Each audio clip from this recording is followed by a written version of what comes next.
harassed me! Arrest this man! A white woman accuses a black man of something he didn't do, but she has no idea who he really is. When the truth comes out, everything changes. Stay tuned till the end, and subscribe for more powerful stories. It started with a sound that didn't belong in the kind of place where everything was polished, timed, and controlled.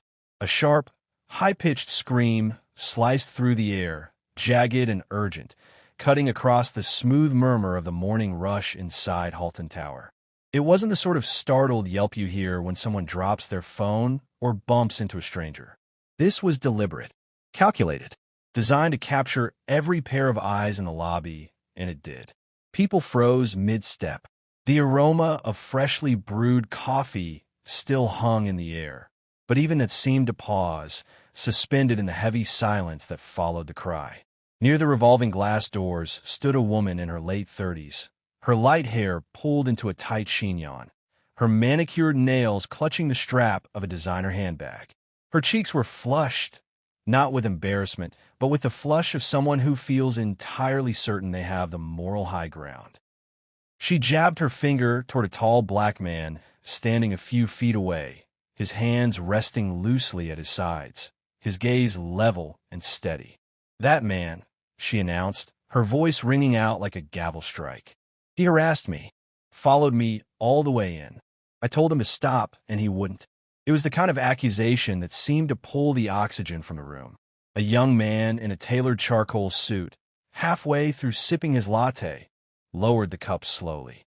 Two interns by the reception desk exchanged uneasy glances, one instinctively stepping behind the other, as though physical proximity to the accused might draw suspicion. The black man didn't speak at first. He simply looked at her, not glaring, not smiling, just observing with a calm that felt strangely dissonant in the charged atmosphere she had created. That composure seemed to unsettle her more than any raised voice could have. "You heard me," she said, her words aimed not at him but at the gathering crowd. "Isn't anyone going to do something?" The security guard stationed by the metal detector finally stirred. He was young, maybe mid-20s, with the kind of stiff posture that came from following the rulebook more than from any real confidence. His hand rested awkwardly on the walkie clipped to his belt as he took a hesitant step forward. "Ma'am," he began, "what exactly happened?" "I just told you," she snapped. "He followed me from outside, right through the door, right into this lobby. I felt unsafe. I still feel unsafe. He needs to be removed immediately." The man in question finally spoke, his voice deep and measured, resonating with a kind of authority that made the guard falter mid-step. "You mean," he said slowly, "that I walked into the same building as you, and that's your definition of harassment?" Her jaw dropped slightly at his tone. Not aggressive, not defensive, but disturbingly composed. "You were behind me," she insisted. "Too close. You kept looking at me." "I was looking ahead," he replied, "at the door. The same door you were walking toward. And I was close because there were 30 other people on the sidewalk. That's called a crowd." The murmurs from the onlookers grew louder. A man in a navy tie whispered to his colleague, while another passerby subtly angled his phone to record. She turned to the crowd again, her voice rising. "Do you see how he's talking to me right now? This is intimidation. He's trying to make me look like I'm overreacting, but I know what I felt. I know what I saw." From a mezzanine above, several employees had stopped to watch, leaning over the railing with wide eyes. Halton Tower was known for its sleek marble floors, its modern glass elevators, its hush of controlled professionalism. Drama of any kind was rare, but this was unprecedented. The security guard cleared his throat again, clearly out of his depth. "Sir, maybe you should just—" "No," the man interrupted, his voice like a quiet strike of steel. "I'm not just doing anything. You're going to listen first." Something in his tone made the young guard pause. Even the woman's eyes flickered briefly with uncertainty before she straightened her shoulders. The man stepped forward slightly, not enough to close the space between them, but enough to claim his presence in the room. "I didn't speak to you. I didn't touch you. I didn't so much as glance in your direction after we walked in. If your threshold for harassment is simply existing in the same space as you, then you need to take a very hard look at why that is." Her mouth tightened. "Oh, so now you're going to lecture me?" She threw a glance at the crowd, feeding off their attention. "This is exactly what I'm talking about. He's trying to intimidate me, right here, in front of all of you." A sound began to filter in from outside. A siren, faint at first but growing louder, closer. Several people shifted uncomfortably, sensing that this was about to escalate far beyond an awkward lobby confrontation. The woman seemed to take the siren as vindication.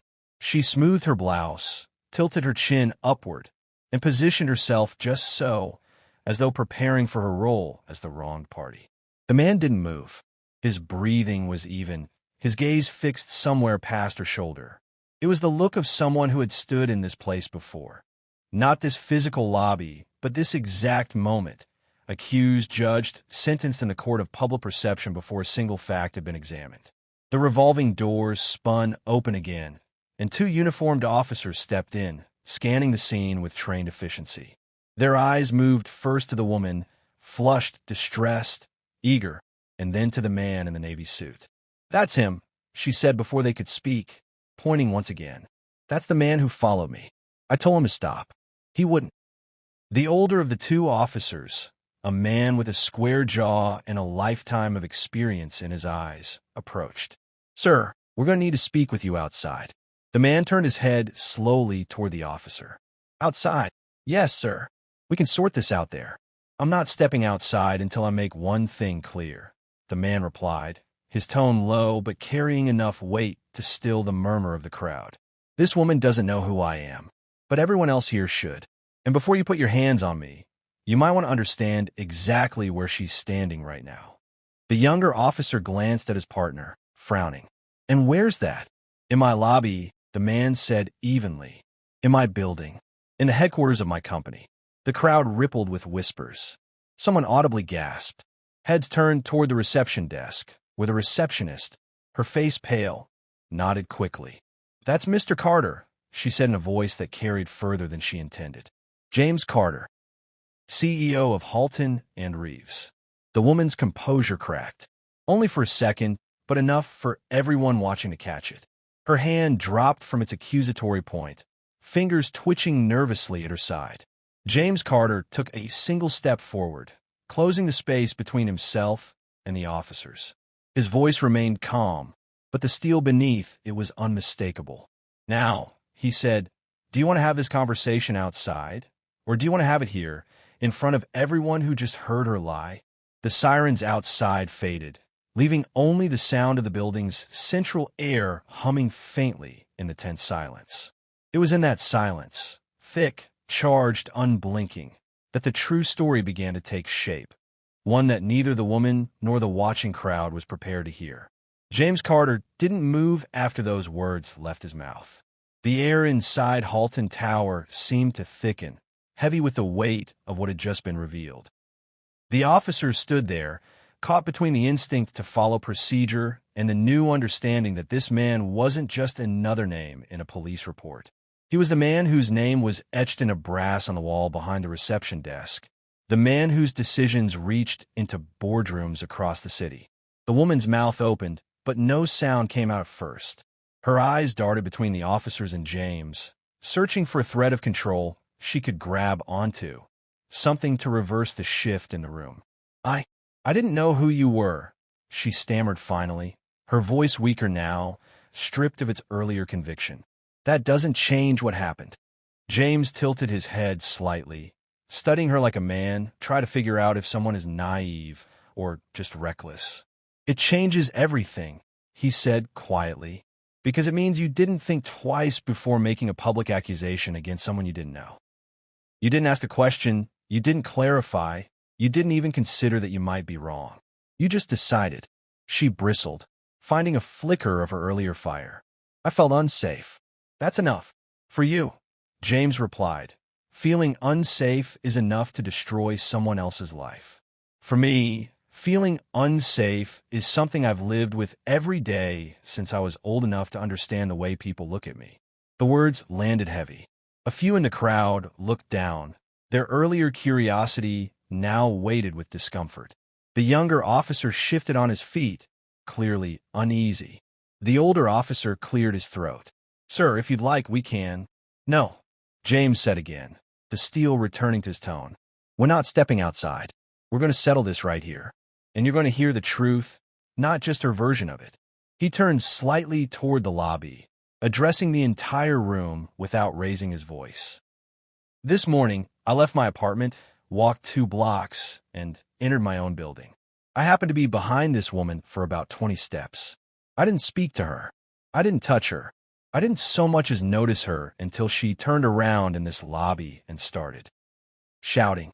Now, she says that's harassment. She says her feelings justify calling the police on me. His gaze shifted back to her, steady and unwavering. Do you have any idea how often this happens to people who look like me? Do you have any idea what could have happened if I wasn't wearing this suit, standing in my own building, with security cameras recording every step I took? Her arms crossed tightly, a defensive wall. I'm not racist, if that's what you're implying, she said, her voice brittle. I would have done the same thing no matter what you looked like. The corner of his mouth twitched, not a smile, but something sharper. That's the thing about prejudice, he said. Most people who have it don't think they do. A low murmur swept through the onlookers again. Some shifted uncomfortably. Others leaned in as though afraid to miss a word. One of the officers finally spoke. Mr. Carter, if you want, we can review the lobby footage. That might. We will review it, James interrupted, but not for my sake. I know what I did. We're going to review it for her sake, so she can see exactly what this looked like from the outside. Maybe then she'll understand what she just tried to do to me. The receptionist, still pale, quickly tapped on her keyboard and spoke into the desk phone. Moments later, a tall man in a black suit, building security manager, appeared from the hallway leading to the control room.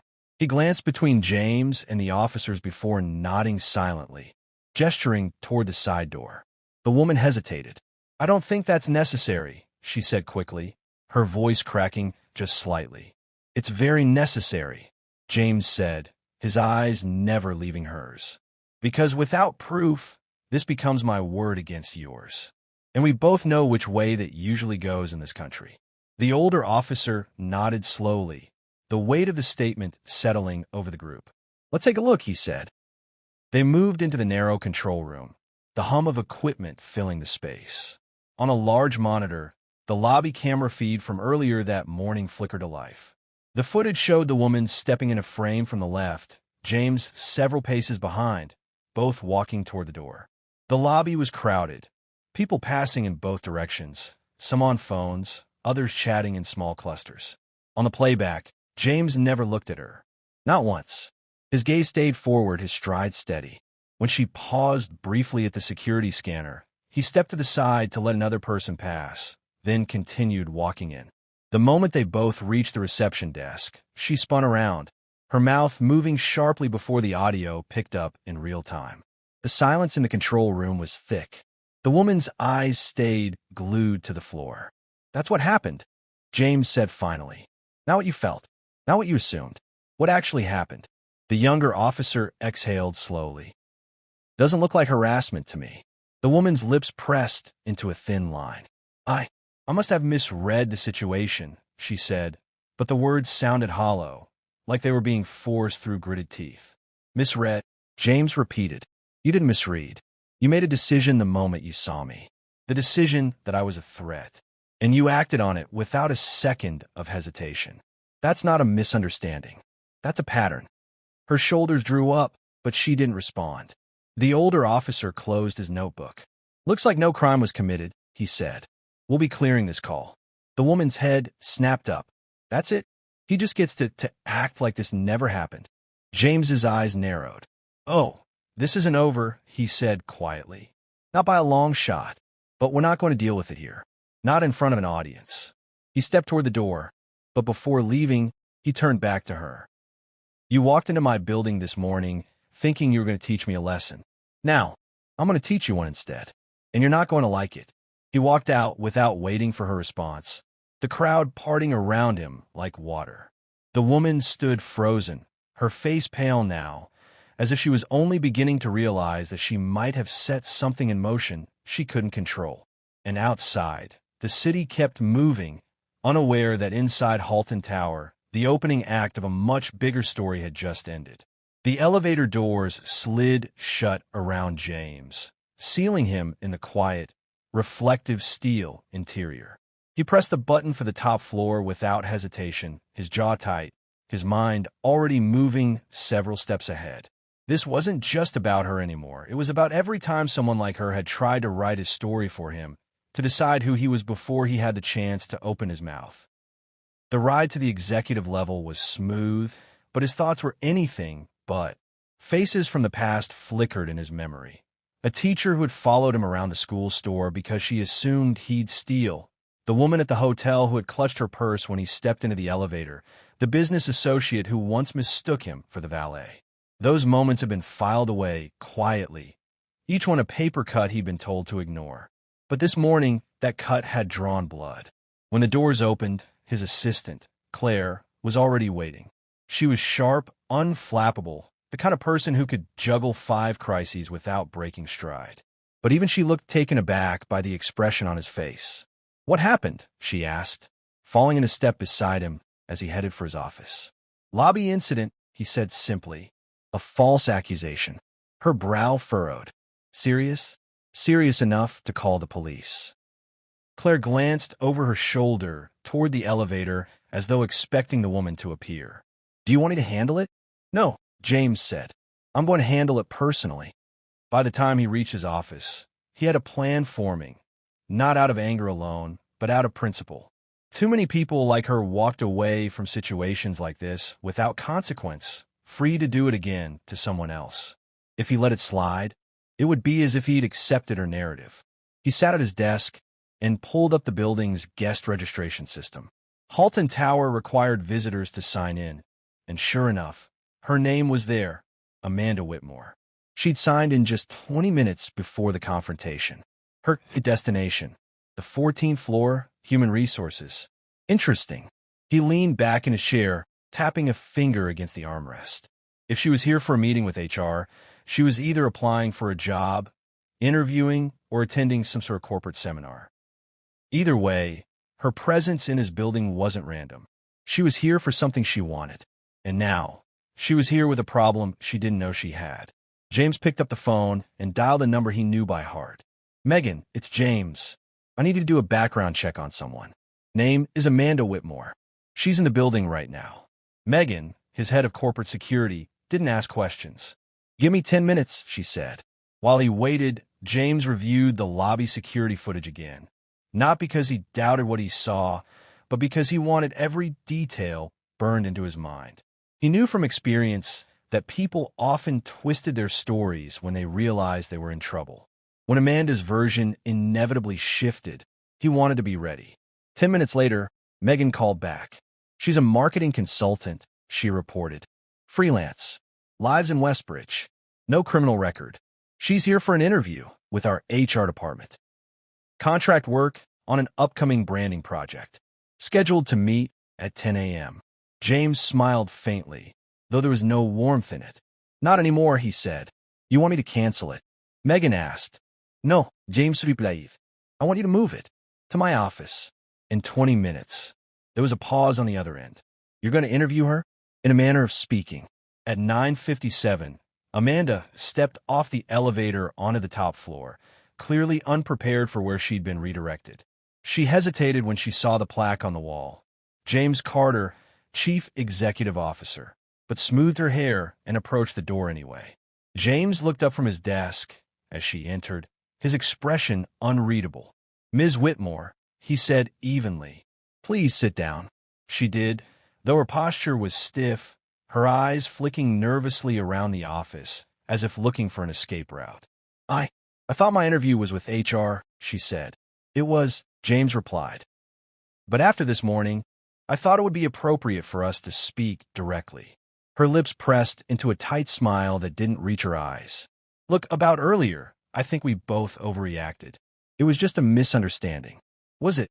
James asked, his voice calm but laced with something colder.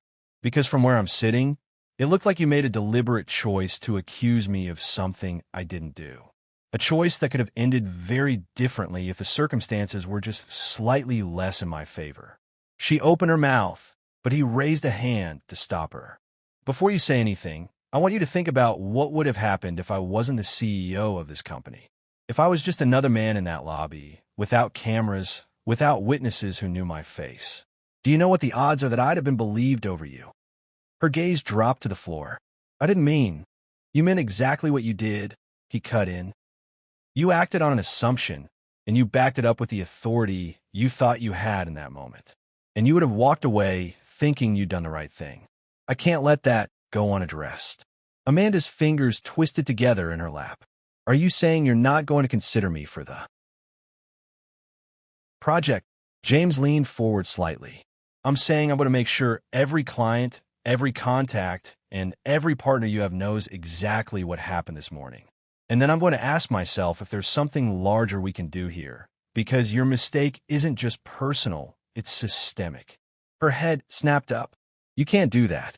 That's accountability, James said flatly.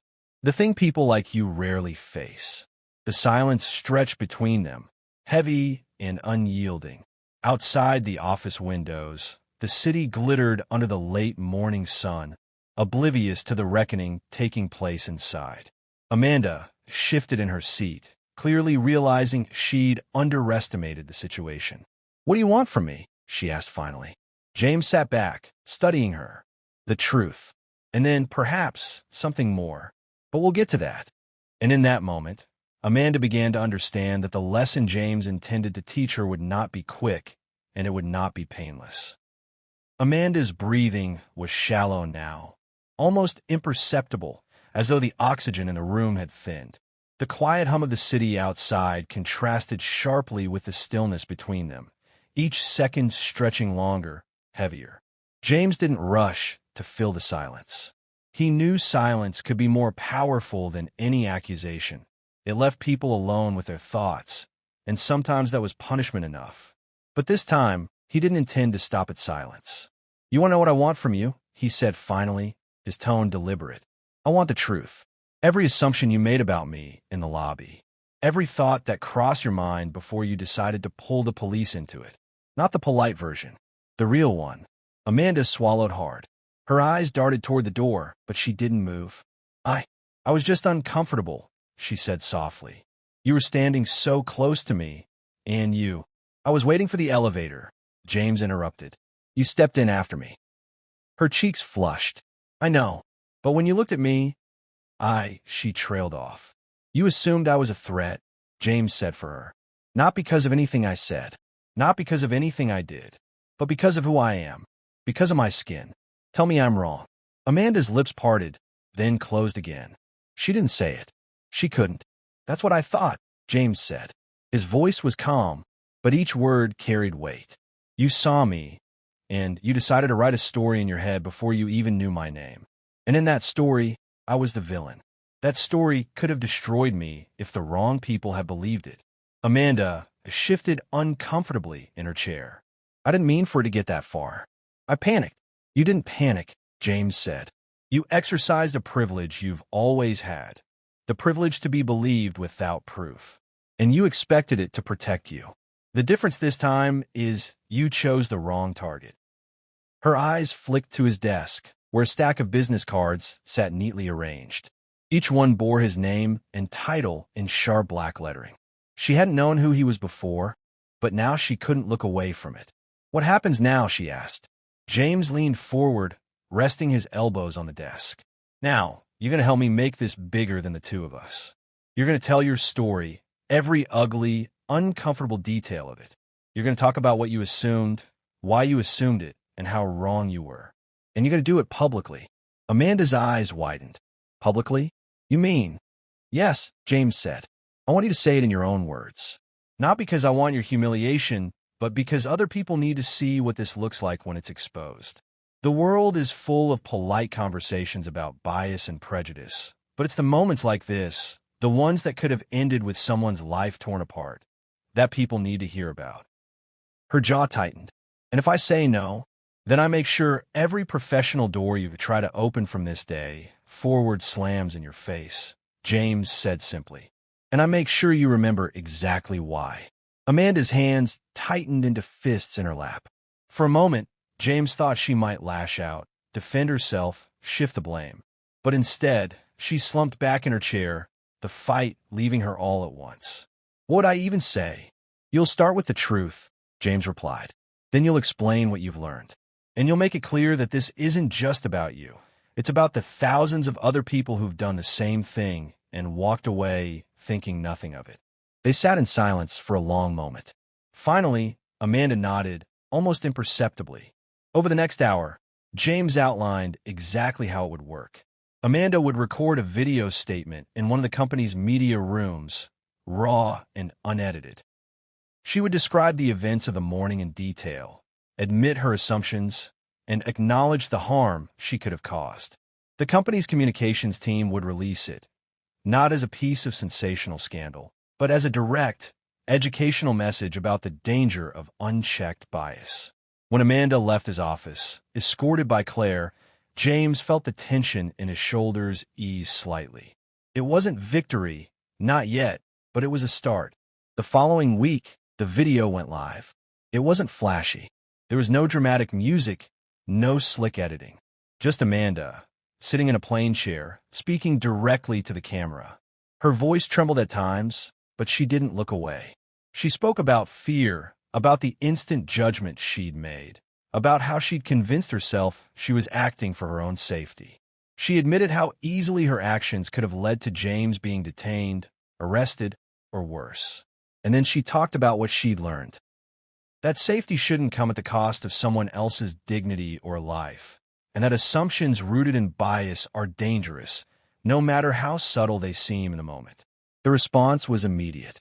Some viewers praised her honesty. Others were harsher, accusing her of only speaking up because she'd been caught. But the conversation it sparked was undeniable. News outlets picked it up. Social media lit up with debates, personal stories, and calls for accountability. The video was shared in classrooms, diversity training sessions, and corporate seminars across the country. James didn't revel in the attention. This was never about personal revenge. It was about forcing a reckoning. And as he watched the discourse unfold, he realized something important. People were listening. Not everyone, and not always in the way he hoped, but enough. Weeks later, James found himself back in the same lobby where it had all begun. The morning rush buzzed around him. Heels clicking, phones ringing, coffee cups clinking. The security guard at the desk nodded at him, a small but familiar acknowledgement. And then, as if pulled from some strange symmetry of fate, he saw Amanda again. She was standing near the revolving doors, holding a portfolio under one arm. Their eyes met briefly, and for a moment, James wondered if she would look away. But she didn't. She gave a small, almost tentative nod, acknowledgement without words, and then stepped through the doors into the city beyond. James didn't follow. He didn't need to. Whatever she did next was her choice, her responsibility. He had given her the chance to face the truth. What she did with it would define her far more than the mistake she had made in that lobby. As the door spun and closed behind her, James turned toward the elevator.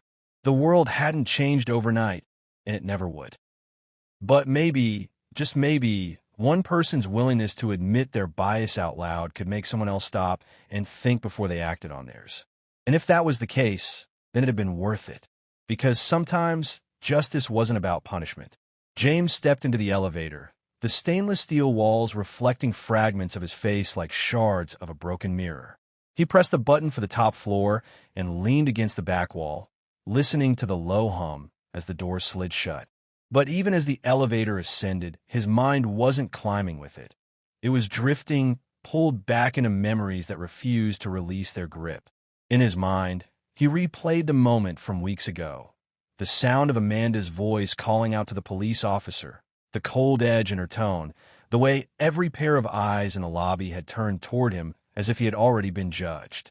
He remembered the weight of that silence while the officer decided whether to believe her word or his. And he remembered how close it had come to being another story no one would have questioned, just another anonymous news headline that made people shake their heads for a day before moving on. The elevator dinged, and the doors opened into the bright expanse of the top-floor reception area. Claire was standing there, holding a file, but when she saw his face, she paused. "You all right?" she asked softly. James gave a faint smile. "Just thinking." She tilted her head. "About her? About the world that made her think what she did was normal," he replied. "And about how many other people are living in that same story right now."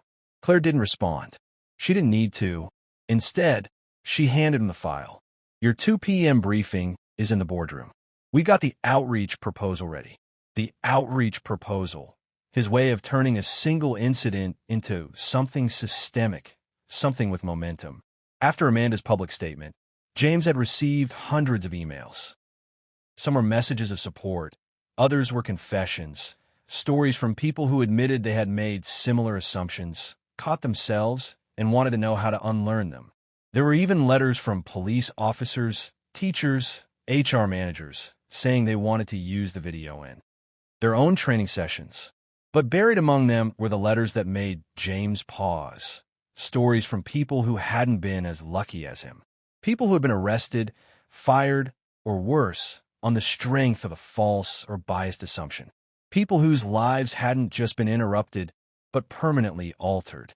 He walked into the boardroom, a sleek space with glass walls that overlooked the city.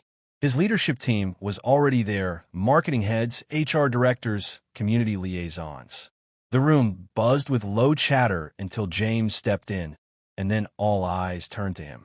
"All right," he began, placing the file on the table. What happened a few weeks ago wasn't just an isolated incident. It was a symptom of something bigger. And I don't want this company to be one of those that only reacts when something happens to us directly. I want us leading the conversation before it happens again. He outlined the plan, an internal and external campaign called Pause Before You Act. It would combine corporate training, public outreach, and community workshops aimed at breaking the reflexive assumptions that led to moments like the one in the lobby. The program wouldn't be a checkbox diversity exercise. It would dig deep, force people to confront the unconscious biases they carried, and give them tools to challenge those instincts. As the discussion unfolded, James watched the faces around the table. Some looked inspired, others cautious. He knew not everyone would embrace it right away. Change never came without friction. But that was fine. Friction meant they were rubbing up against something real. Over the next several months, the program took shape. They partnered with community organizations, universities, even local police departments willing to open their doors to hard conversations. Workshops were recorded and shared online, generating thousands of views. Anonymous testimonials began pouring in. Stories of people catching themselves before acting on a dangerous assumption, of people choosing to pause, ask questions, and see the human being in front of them before judging. One day, James received a package with no return address. Inside was a short handwritten note. "I saw your story. I've been that woman before. I made that call. I never knew the cost. I do now. I am sorry." There was no signature, no name, just those words. James held the note for a long time before placing it in his desk drawer, alongside a small collection of things he'd kept from his journey. Newspaper clippings, letters, and a still image from Amanda's video. Months passed.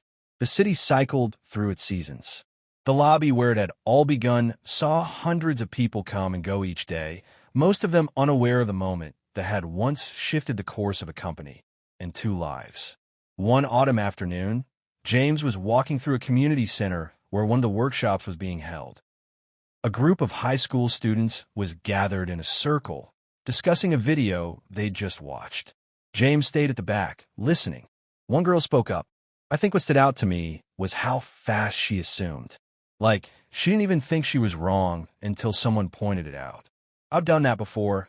Not like called the cops or anything, but I've crossed the street or clutched my bag because of how someone looked. I didn't even realize I was doing it until now. Another student nodded. Yeah, it's scary, because you realize it's not just about being polite or impolite. You could ruin someone's life without even knowing it. James felt something shift inside him. This was why he'd done it. Not for applause, not for headlines, but for that click of awareness in someone's mind. The quiet, unglamorous work of change. As the session ended and the students filed out, James stepped outside into the crisp air. The sun was low, casting long shadows across the pavement. He thought again of Amanda, not as the antagonist in his story, but as a turning point. Whatever she had done since that day was beyond his control, but he hoped she'd carried the lesson forward. He also thought of the thousands of invisible moments happening around the world right now. Moments where someone would choose to pause instead of react, to question instead of accuse. He'd never know about most of them, but he didn't need to, because the work wasn't about him. It never had been. James walked toward the street, the sounds of the city rising around him. Somewhere behind him, the revolving doors of the community center spun slowly, letting the next wave of people step through. And in that small, constant motion, he saw the quiet truth. Change didn't arrive in grand gestures. It came in rotations, in cycles, in countless small choices made by people who decided, even for just a second, to see each other more clearly. And for James, that was enough.